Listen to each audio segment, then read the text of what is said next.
I'm Isabelle Jala. I'm in charge of service platform engineering team. Bouygues Telecom is the third operator in France, both mobile and fixed operator.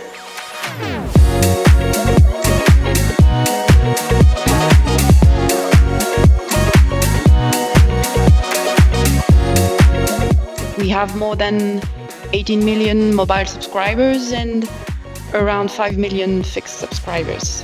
Right now, a migration project from our former video backend to the cloud TV platform is ongoing. At the end of the migration, it will be more than 4 million. Indeed, when we launched our fixed network, we built our video backend on a step-by-step approach. So we had several video backends to deliver TV service, depending on the type of device, either IPTV set-top box or OTT device, or depending on the service we wanted to launch. So any evolution on a service had impact on each system, which led to long time to market. So we were looking for a video backend gathering IPTV and OTT service, which enable us to handle all our devices and services in the same system with a unique and seamless multi-screen experience.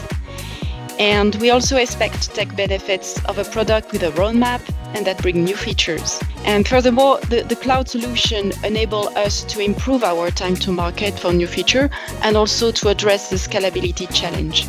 AI is relevant to enhance TV experience for our end users. It is possible to have a better description of a content with enriched metadata, so that any search, collection, or recommendation is more relevant for the end user. AI also helps through interactive discussion with end users to suggest relevant content for a family, for instance, who wants to watch a movie together. It moves away from the classic recommendation algorithm based just on your previous usage. AI can also generate shorter content adapted to each user, such as, highlights for a football match or political debate or anything else. And it can also enable people to have access to some content they wouldn't have watched before because no subtitling was available, for instance.